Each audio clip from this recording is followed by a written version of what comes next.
नमस्कार दोस्तों, मैं देवेंद्र साहू स्वागत करता हूं आप सभी का आपके अपने YouTube चैनल देवगीत क्लासेस पर। देखिए, आज हम लोग प्रतिशत का लास्ट क्लास कवर करने वाले हैं। प्रतिशत के अंतर्गत में आपका जो शिक्षक वाला जो सिलेबस है उसमें जन्म व मृत्यु दर, जनसंख्या वृद्धि और ह्रास, मतलब कि जनसंख्या वृद्धि और जनसंख्या में कमी, इससे प्रश्न पूछा जाएगा। वो सिलेबस में आपको दिया है। सिलेबस में जितना चीज दिया है उसके अलावा भी चीजें पूछे जा सकती है, लेकिन सिलेबस में जो वर्ड दिया है उस वर्ड को आपको छोड़ना ही नहीं है। सिलेबस के अनुसार एकदम से ज्यादा होकर पढ़िए, ठीक है, क्योंकि एग्जाम में वहां से प्रश्न बिल्कुल बनेंगे ही। तो क्लास में स्टार्ट कर रहा हूं आज इस टॉपिक के साथ। ये पूरा ये टाइप 6 और टाइप 7 ये दोनों में कवर हो जाएगा। और इसके अलावा आप और ज्यादा टाइप का प्रैक्टिस करना चाहते हो तो आप बुक वगैरह से कर सकते हो, ठीक है। क्लास स्टार्ट करते हैं जी इन सब प्रश्नों से। और अगर आप इस चैनल पर नए हैं तो प्लीज चैनल को सब्सक्राइब कर लेना। वीडियो पूरा का पूरा अच्छे से समझ में आए तो कमेंट सेक्शन में बताइएगा। कुछ दिक्कत हो रहा है उसको भी कमेंट सेक्शन में बताइएगा। ज्यादा से ज्यादा इसको शेयर कीजिएगा ताकि सबको इसका फायदा हो। और बेल आइकन को क्लिक करके जरूर रखें, क्योंकि मैं कोई भी वीडियो डालूं तो उसका तुरंत नोटिफिकेशन आपको मिलना चाहिए, ठीक है। देखते हैं क्या चीज बोला। पहला प्रश्न मैं बहुत अच्छा तरीका बताने वाला हूं इसका, और एक शॉर्टकट मेथड जो फार्मूले के रूप में आता है वो भी बताऊंगा, ठीक है। फिलहाल इसका बेसिक मैं बताऊंगा। टाइप 6 ये पूरा रटा रुटाया प्रश्न है, पैटर्न का प्रश्न है। सेम ऐसी प्रश्न आएंगे आपके एग्जाम में अगर इस टाइप से प्रश्न आया तो। पेट्रोल के भाव में 20% की वृद्धि हो जाने पर एक व्यक्ति उसे उपयोग में कितने उसके उपयोग में आएगा। यहाँ पे एक व्यक्ति उसके उपयोग में कितने प्रतिशत की कमी करे जिससे पेट्रोल पर किया जाने वाला खर्च वही रहे। प्रश्न को समझना बहुत जरूरी है। प्रश्न क्या बोला जा रहा है, पेट्रोल का भाव क्या है, अभी मान लो 100 रुपए है तो वो बढ़कर कितना हो जा रहा है, 20% अधिक, अर्थात 120 रुपए।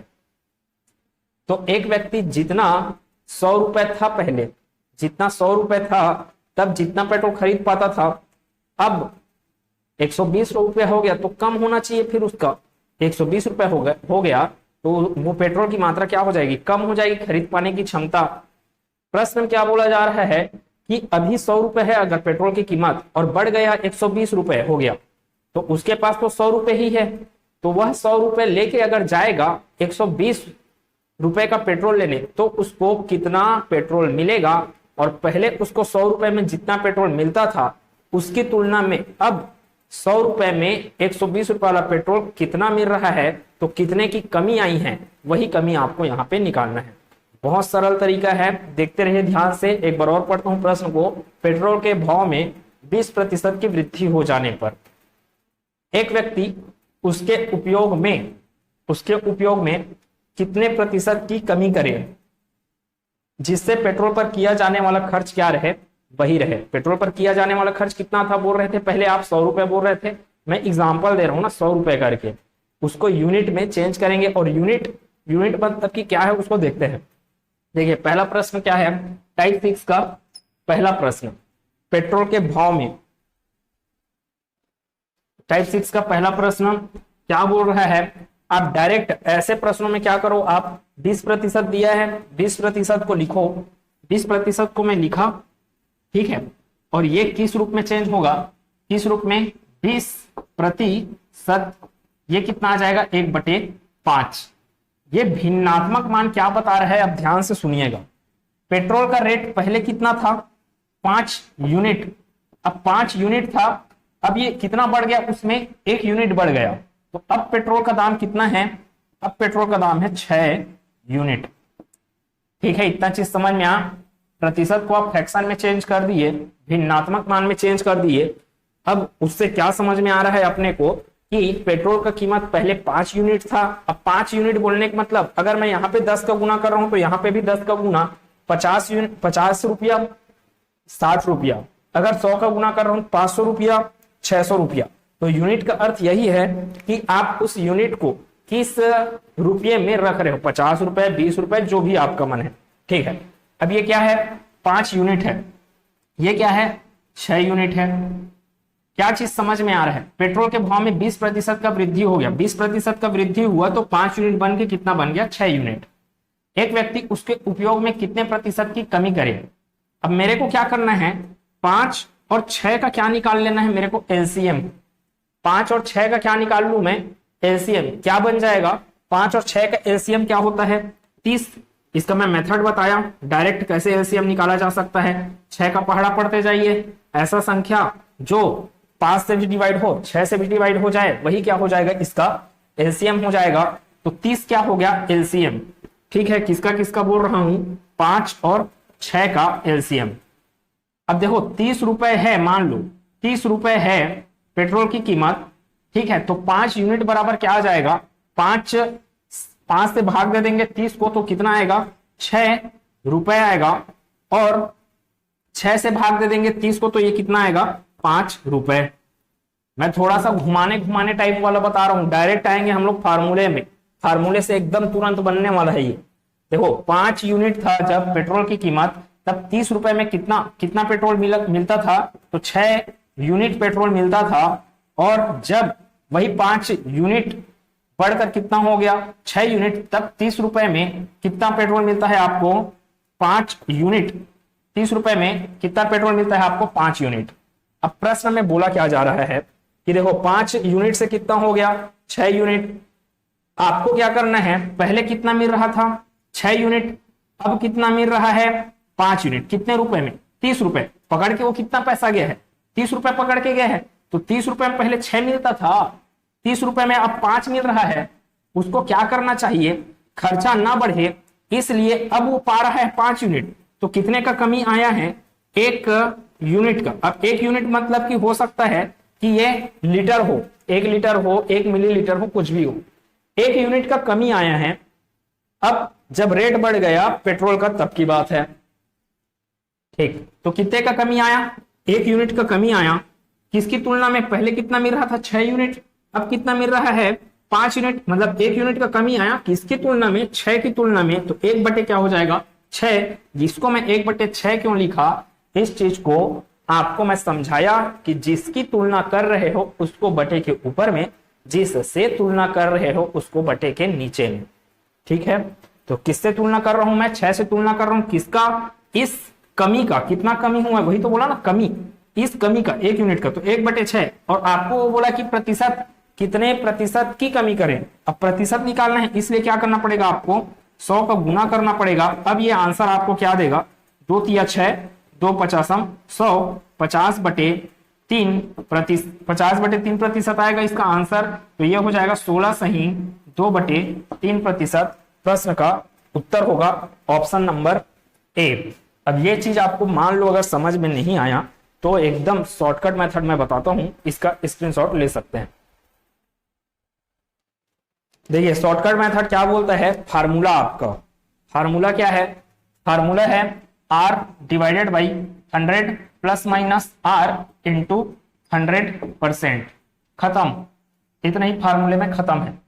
दोनों प्रश्न सेम पैटर्न के प्रश्न है, कुछ नहीं करना है, ऐसे एग्जाम में आएगा, ये फार्मूला लगा देना है। यूज कैसे करना है फार्मूले का, ये फार्मूला है, एक बार प्लस लिखा हूं, एक बार माइनस लिखा हूं, तो ये 2 रूपों में मिल रहा है आपको फार्मूला। इन 2 रूपों में, एक तो है R divided by 100 plus R into 100% के रूप में, और एक बार मिल रहा है ये R divided by 100 minus R, 100 minus R into 100% के रूप में। ठीक है, अब कब प्लस का यूज करेंगे, कब माइनस का यूज करेंगे, वो यहां पे है प्रश्न में। ध्यान दीजिएगा क्या बोला गया, पेट्रोल के भाव में 20% वृद्धि हो जाने पर एक व्यक्ति उसके उपयोग में कितने प्रतिशत की कमी करे, जिससे पेट्रोल पर किया जाने वाला खर्च क्या रहे, वही रहे। अब कमी बोला है तो आपको, कमी मतलब क्या होता है, माइनस, कमी मतलब क्या होता है, माइनस।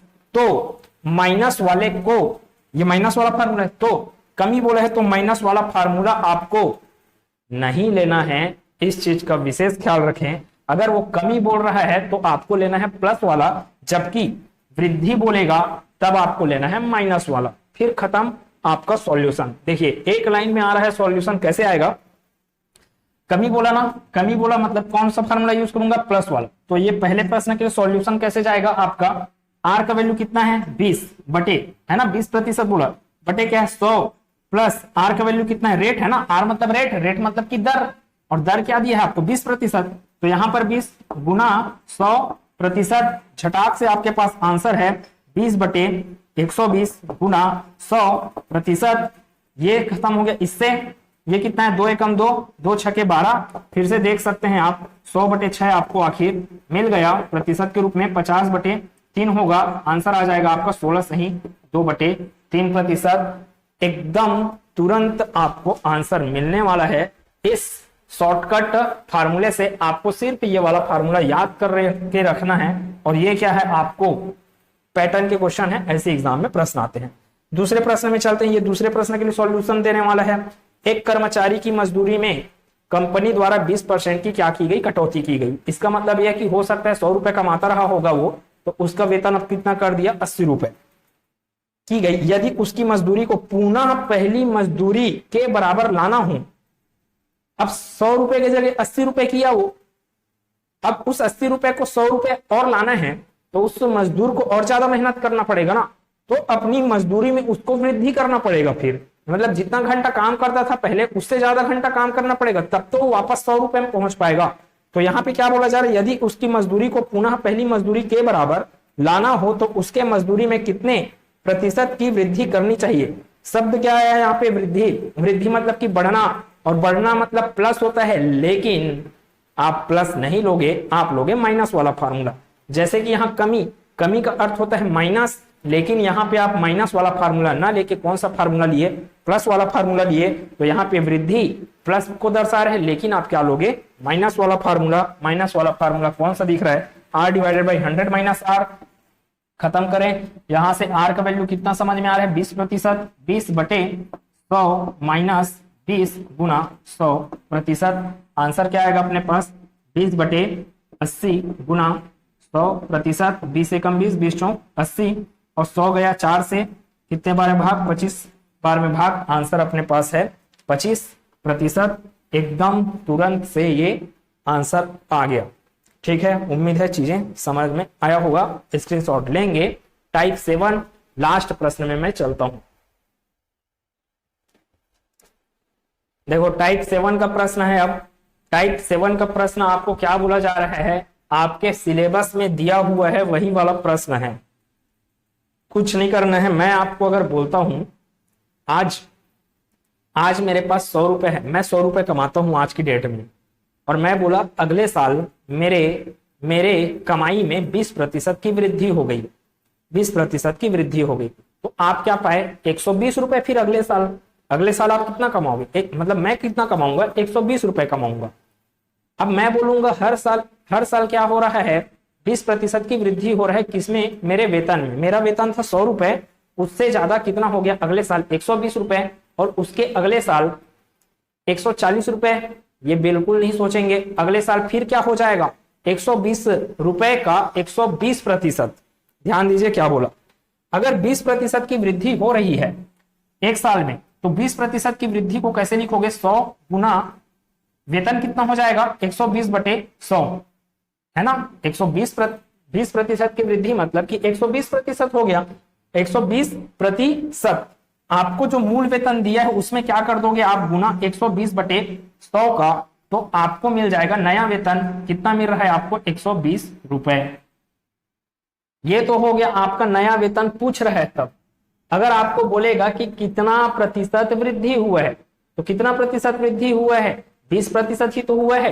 किसका 20%, 100 का। तो आपको अगर पूछेगा कितना रुपए का वृद्धि हुआ करके, तब क्या फार्मूला क्या बनेगा, यही 100 इंटू कितना प्रतिशत का वृद्धि हुआ था, 100, किस पर, 100 सॉरी कितने प्रतिशत का वृद्धि हुआ था, 20% का, तो 20% और ये 100, तो आपका आंसर कितना आ जाएगा, 100 और 100 खत्म। कितने रुपए का वृद्धि हुआ, 120 रुपए का वृद्धि हुआ। और वैसे ही आपको कमी पूछ दे, पहले 100 रुपए था वेतन, अब 80 रुपए हो गया, तो फिर क्या करते आप, पहले कितना था 100 रुपए, अब कितना वेतन कम हुए हैं, 20 रुपए कम हुए हैं, तो 20%, क्योंकि 20% ही तो कम हुए हैं। 100 रुपए था, 80 रुपए हो गया वेतन, तो 20% का क्या आया है, कमी आया है। तो ये दर्शाएगा आपके कमी को दर्शाएगा। तो कितना वेतन है आपका, 80/100, है ना, कितना वेतन है 80/100, ये 100 और ये 100 क्या हो गए, कैंसिल हो गए। तो आपको मिलेगा, ये कमी को दर्शा रहा है, कमी होने के बाद वेतन, और ये क्या है, कितना वृद्धि हुआ है वेतन में, ये कितना वृद्धि हुआ है वेतन में, और ये बढ़ोतरी के बाद वेतन को दर्शा रहा है। और अगर इतने सारे चीज क्लियर हैं तो उन सब प्रश्नों को सॉल्व करने में कोई दिक्कत नहीं है, ध्यान से देखते रहिए।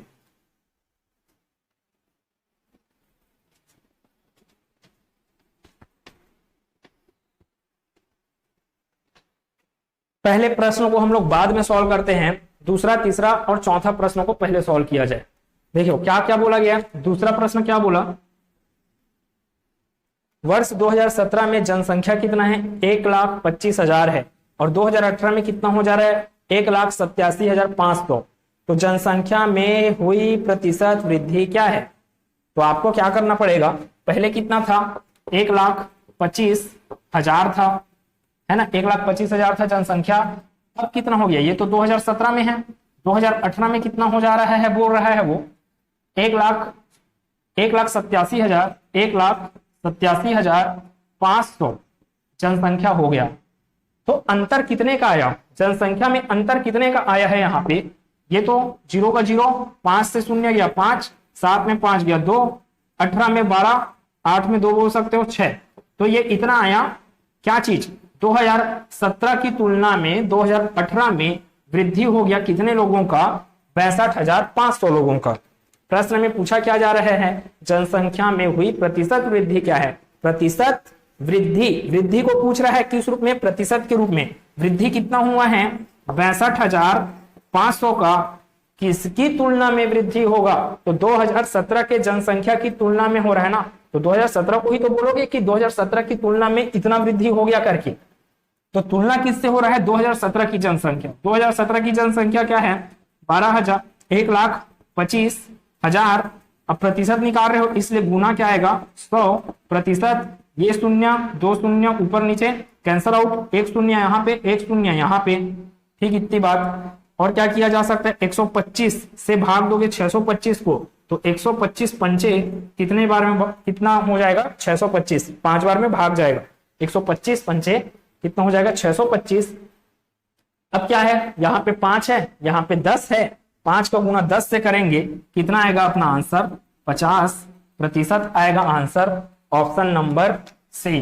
देख रहे हैं कैसे सरल सरल टाइप का प्रश्न है, और ऐसी ऐसी आपको एग्जाम में पूछे जाएंगे, ठीक है। आगे तीसरे प्रश्न की मैं बात कर लेता हूं।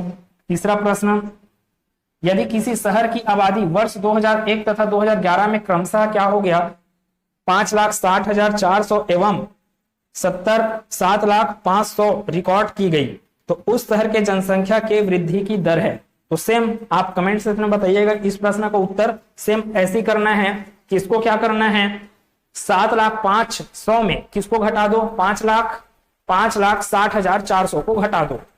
अब उतना करने के बाद जो आंसर आएगा उसके बटे में क्या करना है आपको, 2001 की जनसंख्या 5,60,400, फिर गुना क्या आ जाएगा 100, और आंसर आपको मिल जाएगा प्रतिशत के रूप में, ठीक है। अब मैं बोलता हूं चौथा प्रश्न। चौथे प्रश्न की मैं बात करता हूं, वो आपके लिए होमवर्क है। तीसरा प्रश्न कमेंट सेक्शन में बताइए उसका आंसर। एक शहर की जनसंख्या में प्रत्येक वर्ष 20% से वृद्धि होती है। यदि वर्तमान जनसंख्या कितना है, 13,000 है, तो एक वर्ष पश्चात जनसंख्या क्या होगी। बहुत सरल प्रश्न है। अभी क्या है, 13,000 है जनसंख्या, है ना, 13,000 है जनसंख्या। अगले साल कितना हो जाएगा, 20% बढ़ जाएगा, अर्थात वो कितना हो जाएगा जनसंख्या, अब की जनसंख्या से 120% हो जाएगा। अगले साल का जनसंख्या अब की जनसंख्या से 120% होगा। अब की जनसंख्या, वर्तमान की जनसंख्या 13,000 है, 13,000 का आप क्या निकाल डालिए, 120% निकाल डालिए, खत्म। आपका आंसर 0 0 कैंसल आउट, ये भी कैंसल आउट। 130 को गुना करना है 120 से, 12 को गुना कर डालिए 13 से, 0 और 0 बचा है तो ये 0 और 0 लिख दीजिए।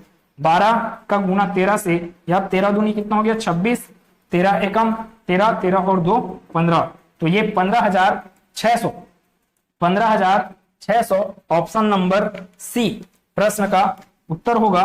13,000 सॉरी 15,600 हो जाएगा अगले साल की जनसंख्या।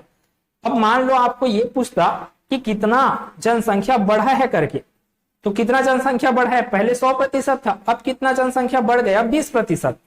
तो किसका जनसंख्या बढ़ा, किसकी तुलना में बढ़ रहा है, 13,000। 13,000 का कितना प्रतिशत बढ़ रहा है, 20%। तो 13,000 गुना 20% करते, अगर वह पूछता कि कितना जनसंख्या बढ़ा करके पूछता, तब क्या करते 20/100। जबकि वह बोल दिया कि 1 वर्ष पश्चात टोटल जनसंख्या कितना हो जाएगा, तो 1 वर्ष पश्चात कितना हो जाएगा 120/100 करोगे तो आपको आंसर मिल जाएगा। लास्ट क्वेश्चन मतलब पहला क्वेश्चन को मैं सॉल्व करवाता हूं, इसका स्क्रीनशॉट लीजिए। पहले प्रश्न को देखते हैं क्या लिखा है। एक शहर की वर्तमान जनसंख्या कितना है, 2,50,000 और मृत्यु दर कितना है, 7% है। यदि अगले वर्ष की जनसंख्या में शुद्ध कमी कितना आ रहा है, 5,000, तो जन्म दर क्या है। प्रश्न को समझिए क्या बोला गया। शहर का जनसंख्या कितना था, 2,50,000। अब क्या हो रहा है, उस 2,50,000 में से 7% लोग क्या हो गए, 7% लोगों का क्या हो गया, मृत्यु हो गया। ठीक है, तो अगले साल कितना होगा जनसंख्या, देखो अभी कितना हुआ है 2,50,000। ठीक है, 2,50,000 ही है। इसका कितना प्रतिशत लोग का मृत्यु हो गया, 7% लोगों का मृत्यु हो गया। बराबर कितना आ रहा है आपका, कितने प्रतिशत लोग का मृत्यु हुआ, तो ये 7/100। तो इसका आंसर कितना आ रहा है अपने पास, ये शून्य और ये शून्य कैंसिल आउट हुए, इससे 7 का गुना करेंगे 25 से, तो 25 का गुना कर दो डायरेक्ट, 7 से 2 शून्य पहले लिख दो, 25 का गुना कीजिए 7 से, कितना मिल जाएगा आपको 175। 25 चौक 100, 3 बार और जाना है तो 75 और जाना है, तो 175 यहाँ पे अर्थात 17,500। 17,500 ठीक, इतना चीज है क्या, 17,500 की कमी होना चाहिए। ठीक है, अब वो बोल रहा है कि अगले वर्ष की जनसंख्या में शुद्ध कमी कितना था, 5,000। कमी कितना होना चाहिए, 17,500 का, लेकिन कमी कितना हुआ है 5,000। इसका मतलब ये है, ये क्या हुआ है, कमी कितना हुआ है 5,000 का। मैं 17,500 में से 5,000 को अगर माइनस कर रहा हूं तो क्या मिलता है मेरे को मिल जाएगा 12,500। क्या चीज समझ में आया, ये मृत्यु होने के बाद जनसंख्या में इतना कमी आना चाहिए, जबकि कमी कितने का है, सिर्फ 5,000 का। इसका मतलब यह है कि उस एक साल में बच्चे लोग पैदा हुए, और बच्चे लोग पैदा होकर कितने बच्चे पैदा हुए, 12,500 बच्चे पैदा हुए। ठीक है, 12,500 बच्चे पैदा हुए, और यही 12,500 क्या है, जन्म दर है, रेट है ना, किसका, बर्थ रेट है, मतलब बोर्न रेट है, पैदा होने का रेट है। कौन, ये 12,500 लोग किसकी तुलना में पैदा हो रहे हैं, पहले कितना था 2,50,000 की जनसंख्या थी, उसी में कितने लोग पैदा हो गए और 12,500 लोग पैदा हो गए। तो जन्म दर पूछा जा रहा है मेरे को, तो ये होगा 12,500 किसकी तुलना में, 2,50,000 की तुलना में। ठीक है, प्रतिशत रेट पूछा जा रहा है, इसलिए गुना करके क्या करना पड़ेगा, 100%। 2 शून्य ऊपर नीचे से कैंसल आउट, 2 शून्य यहां से और इससे कैंसल आउट, बचा आपके पास 125/25, तो ये मिल जाएगा आपको 5%। ठीक है, तो आंसर है अपने पास ऑप्शन नंबर बी। उम्मीद है सभी चीजें समझ में आया होगा। क्या किए यहाँ पे इस पहले प्रश्न में 2,50,000 था जनसंख्या। ठीक है, 2,50,000 था जनसंख्या, उसमें से 7% लोग मर गए। ठीक है, तो अगले साल कितना, मतलब कितने लोग मरे 17,500। तो 17,500 का कमी आना चाहिए, किसमें से, 17,500 का कमी आना चाहिए। आया कितना कमी, सिर्फ 5,000। इसका मतलब यह है कि ये जो डिफरेंस आपको जो दिख रहा है किसके किसके बीच में, 17,500 और 5,000 के बीच में, वो क्या हुए होंगे, पैदा हुए होंगे, तभी तो सिर्फ कमी आ रहा है 5,000 का। तो कितने लोग पैदा हुए, कितने बच्चे पैदा हो गए, 12,500 बच्चे पैदा हुए। 12,500 बच्चे पैदा हुए किस जनसंख्या की तुलना में, 2,50,000 की तुलना में पैदा हुए। कौन, 12,500 बच्चे। तो 12,500 बच्चे किसकी तुलना में, 2,50,000 की तुलना में।